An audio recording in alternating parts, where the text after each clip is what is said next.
Bonjour à tous et bienvenue dans cette nouvelle vidéo Enscape. Dans cette vidéo, on va s'intéresser donc à Enscape pour Revit et on va parler de l'éclairage. Alors on va parler de l'éclairage au sens large du terme. On a bien sûr deux versions en fait entre guillemets à travailler, la version naturelle et la version artificielle. Donc pour l'éclairage naturel, c'est quelque chose qui est très simple à régler dans Enscape. Vous avez donc votre petit aperçu Enscape ici et vous allez pouvoir donc cliquer sur le clic droit de votre souris et la touche Shift de votre clavier pour pouvoir donc en bougeant la souris, faire basculer les heures tout simplement de votre projet. Si vous êtes en synchronisation et que vous changez l'heure bien sûr dans votre projet architectural, donc tout ce qui est géolocalisation, tout ça sera bien entendu géré. Pour l'éclairage artificiel, ça sera totalement différent que l'éclairage naturel. L'éclairage naturel, vous pouvez donc changer directement ici. Et la partie traitement entre guillemets de l'environnement, etc., vous avez donc accès à tout ce qui se trouve dans Atmosphère, où vous allez pouvoir gérer donc bien sûr la luminosité du soleil. Donc vous voyez qu'on va pouvoir donc l'éteindre complètement si on le souhaite pour avoir simplement donc l'éclairage du ciel, donc traiter le ciel comme un fond HDRI, et on va pouvoir aussi donc très simplement donc le forcer. Vous avez toujours le petit bouton ici pour revenir donc à l'état initial. Vous avez aussi donc la luminosité du ciel nocturne. Quand vous basculez effectivement plutôt la nuit, comme c'est le cas ici, le ciel nocturne, vous allez pouvoir donc, vous voyez, l'éclaircir ou le foncer sans aucun problème. En général, effectivement, ça peut être pas mal de l'éclaircir un petit peu, sachant que par défaut, il va être suffisamment clair pour qu'on voit éventuellement donc les étoiles, mais si l'éclairage artificiel est trop fort, comme dans la vraie vie, s'il est très présent, le ciel, lui, sera forcément donc beaucoup moins présent donc, dans votre image, ce qui permet donc avec ce petit curseur-là, de le forcer un petit peu donc en éclairage, ce qui est assez intéressant. On a aussi donc si on repasse en plein jour, la possibilité de changer aussi cet éclairage-là. Donc pareil, dans la partie ciel, plutôt que d'être dans la partie horizon ici sur source, vous pouvez passer sur ce qu'on appelle des skybox. Donc les skybox, c'est tout simplement des fonds HDRI. Et ces fonds HDRI, en fait, plutôt que d'utiliser donc le ciel et le soleil par défaut d'Enscape, sont des fonds, en fait, des images 360 que vous allez pouvoir importer depuis votre disque dur. Donc là, je vais aller chercher, je sais pas du tout ce que je vais prendre. Rural Landscape, je sais pas ce que c'est, on va dire ouvrir. Donc on va en prendre un au hasard et puis on va regarder un petit peu ce que ça donne et vous allez voir que ça va rechanger donc totalement la représentation qu'on a donc effectivement de son projet. Donc, par défaut, il va me l'importer. Et une fois qu'il est importé, donc vous retrouvez donc directement votre photo en arrière-plan. Donc l'avantage c'est que là, effectivement, quand je tourne, vous voyez, j'ai vraiment une photo donc à 360 degrés. Donc c'est très réaliste pour l'arrière-plan. Vous avez une fonction ici qui vous permet de dire que le point le plus lumineux sera la direction du soleil, ce qui fait que si on regarde le soleil est là-haut, donc si je coche cette option-là, vous voyez qu'en fait, automatiquement, il va bouger en fait le soleil par rapport au soleil de la photo. Et ce qui fait que là, je vais avoir les vraies ombres en fait qui correspondent vraiment donc à la photo d'arrière-plan. Si je ne le coche pas, ça c'est le soleil Enscape. Si je le coche, hop, automatiquement j'ai le soleil de la photo. Donc c'est très pratique pour avoir effectivement donc les vraies ombres portées qui correspondent à la photo, sachant qu'en plus bien sûr vous pouvez faire une rotation, vous voyez, de ce fond HDRI sans aucun problème, pour pouvoir donc simuler une position différente si vous le souhaitez. La dernière chose qu'il faudra avoir donc quand vous utilisez des fonds HDRI aussi, c'est la partie luminosité. Exactement comme vous avez une luminosité pour le soleil et le ciel, en gros, vous allez avoir la même chose pour votre fond HDRI. Plus il est lumineux, plus il va avoir d'impact forcément à l'écran, et moins le projet, lui, sera donc présent aussi en termes d'éclairage. Donc il faut trouver la bonne balance, sachant que la valeur par défaut en général est plutôt très bonne. Sur certains fonds HDR, quand vous allez les importer, pour tout vous dire, il faudra certainement rajouter un petit 0 ici et passer à 20 000 plutôt que de 2000 lux. Mais en gros, vous pouvez contrôler cette luminosité donc pour avoir une bonne balance entre la photo d'arrière-plan et l'éclairage de votre scène. D'accord ? Donc ça, c'est l'utilisation de Skybox. Quand vous êtes en mode effacé, c'est le mode ciel par défaut en fait, donc l'éclairage et l'environnement d'Enscape. Et vous pouvez choisir donc ici des fonds qui vont vous permettre d'habiller l'horizon. Si vous mettez par exemple en mode ville, vous voyez que ça va vous permettre d'aller habiller très simplement le fond. Et pareil, vous allez pouvoir faire une rotation si vous le voulez, pour vous placer comme vous le souhaitez donc en arrière-plan. Donc voilà pour la partie éclairage naturel. Donc vous voyez que c'est quand même pas très compliqué, il n'y a rien de complexe en termes d'utilisation. Là où ça va rentrer un petit peu plus dans la partie technique, c'est vraiment pour la partie éclairage artificiel. Donc pour l'éclairage artificiel, on n'aura pas besoin de ce paramètre-là, et on va passer donc directement ici, hop, la nuit. Alors on va se mettre peut-être même un peu comme ça peut être sympa, voilà. Pour avoir donc l'éclairage artificiel qui va apparaître. La balance se fait automatiquement, l'éclairage artificiel est tout le temps allumé par défaut. Et quand vous êtes en plein jour, vous n'allez pas le distinguer. Pourquoi? Tout simplement parce que comme l'œil humain le fait, quand vous êtes en plein jour, l'énergie solaire est beaucoup plus importante en termes d'impact lumineux que l'énergie artificielle. Fatalement, quand vous allez être dans votre projet, donc en plein jour, vous allez avoir l'impression que les lumières sont éteintes. Pourtant, elles sont bien allumées, hein. Vous avez d'ailleurs une petite option ici dans les paramètres visuels toujours, dans la partie atmosphère, qui vous permet en fait ici de contrôler la luminosité de l'éclairage artificiel pour éventuellement la forcer un petit peu. Ce qui va vous permettre, vous voyez, de voir un petit peu comme ça, donc en intérieur ici, les lumières artificielles. Donc si je remets à 100%, vous voyez qu'effectivement, on n'a pas l'impression que ça éclaire beaucoup. Si je mets à 200%, je vais vraiment donc avoir ici les lumières qui vont apparaître malgré tout en plein jour. Bon, moi je vous conseille quand même la plupart du temps de laisser à 100% et de régler vos lumières donc comme ça. Quand vous êtes à 100%, vous êtes sûr d'être sur les vraies valeurs et c'est très important d'être sur les vraies valeurs quand on travaille.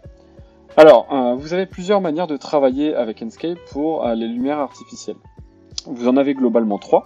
La première, c'est d'utiliser tout simplement en fait la bibliothèque de ressources.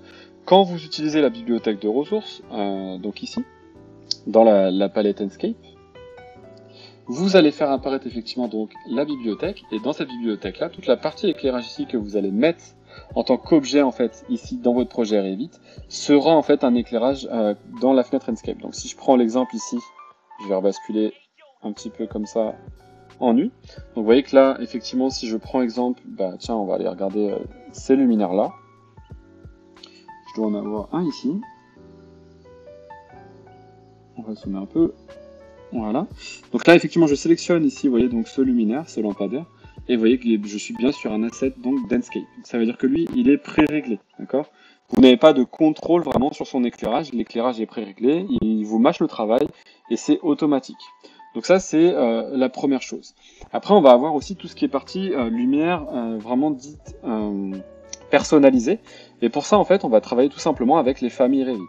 Donc soit vous avez les familles par défaut donc fournies en standard dans Revit que vous allez utiliser, soit vous pouvez donc tout simplement ici donc créer une nouvelle famille et votre famille ça sera donc une famille tout simplement de type lumière et vous allez pouvoir dessiner en fait votre luminaire et donc pouvoir émettre de différentes formes la lumière. Ces formes-là seront prises en compte par Enscape, donc que ce soit une forme rectangulaire, une forme de cercle, un spot, etc. Tout ça vous allez pouvoir effectivement donc les utiliser et les retrouver dans Enscape. Alors comment ça fonctionne? On va utiliser les vues 3D tiens, pour se rendre plutôt à l'intérieur du bâtiment et on va regarder un petit peu ce qui se passe. Si je regarde ici, là, vous voyez qu'effectivement, hop, j'ai une lumière. D'accord? Donc on est bien effectivement sur la partie intérieure. J'ai la lumière qui est ici présente. Si je la sélectionne ici dans Revit, donc vous voyez qu'on est effectivement sur une lumière, donc un plafonnier, qui fait 300 par 60. Et cette lumière-là est prise en compte directement par Enscape. Alors vous allez bien sûr avoir des contrôles sur cette lumière-là de manière très simple. Vous allez tout simplement aller modifier le type ici, et en descendant, vous allez tomber ici donc sur toute la partie photométrique, où vous allez pouvoir contrôler en fait la manière d'émettre de votre lumière. Vous voyez qu'on peut décider en fait de quelle forme va être la surface d'émission de votre lumière. On peut déterminer aussi l'intensité.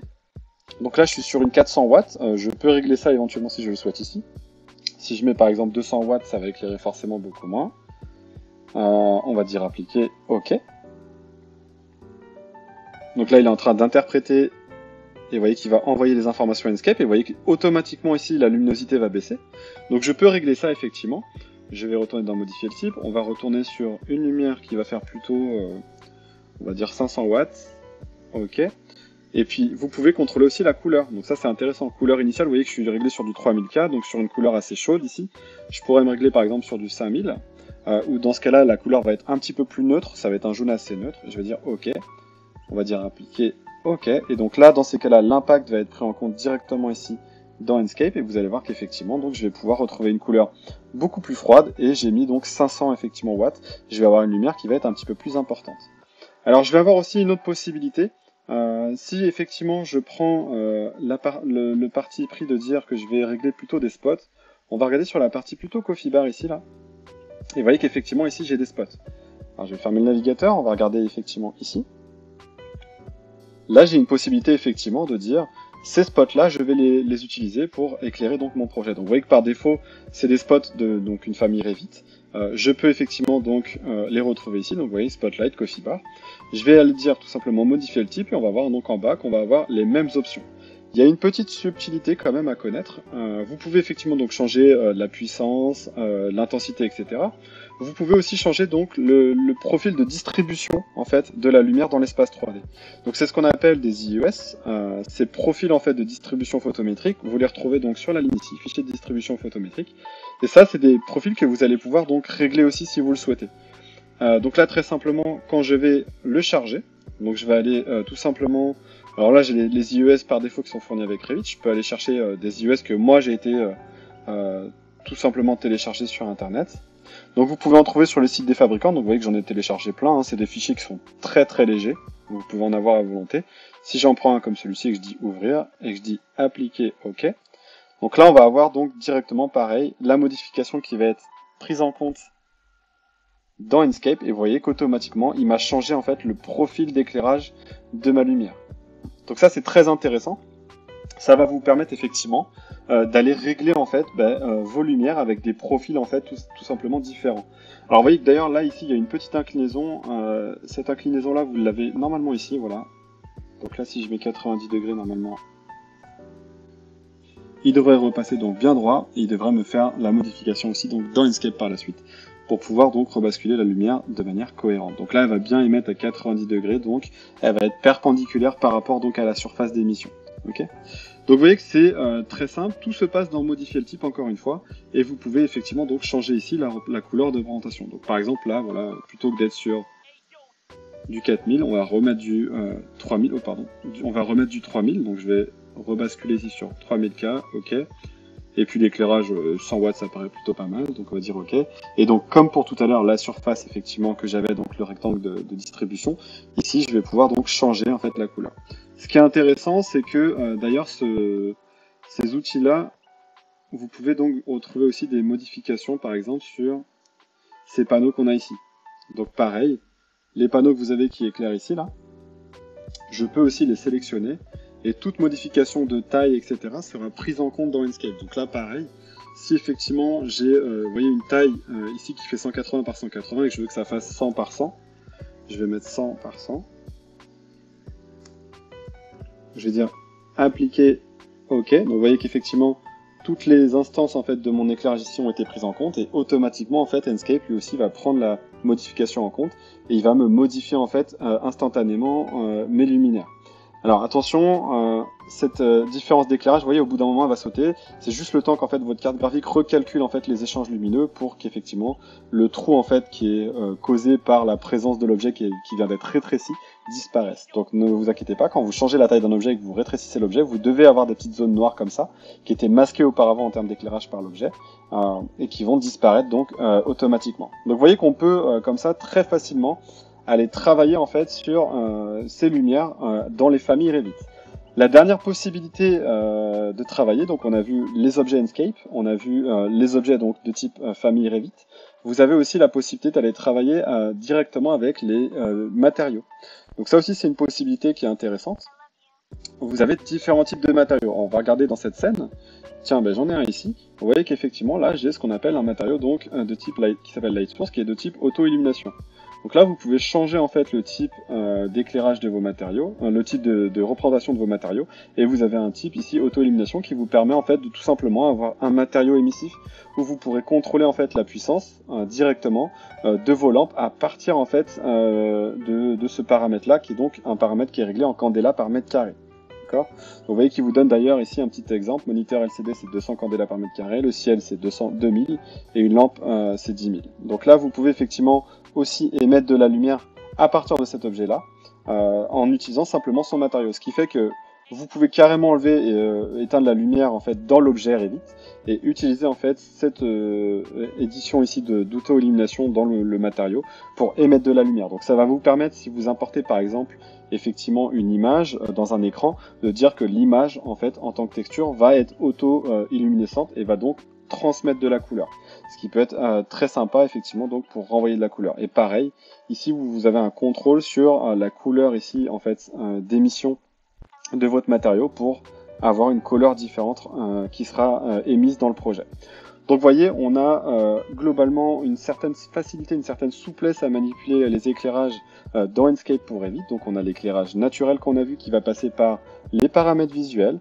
On a l'éclairage artificiel qui va passer soit par les matériaux, donc avec des matériaux auto-émissifs, soit par tout simplement les bibliothèques de ressources où vous mettez en fait des objets lumière tout simplement qui viennent de la ressource Enscape, soit vous utilisez donc directement ici les familles, donc dans Revit, où vous allez donc dans Luminaire, et donc toutes ces familles-là en fait seront compatibles avec Enscape. Voilà, voilà. Bah écoutez, j'espère que cette vidéo vous a plu et que vous avez passé un agréable moment donc sur ce sujet des lumières dans Revit pour Enscape. Et puis je vous dis à bientôt pour de nouvelles vidéos Revit Enscape. À bientôt, au revoir.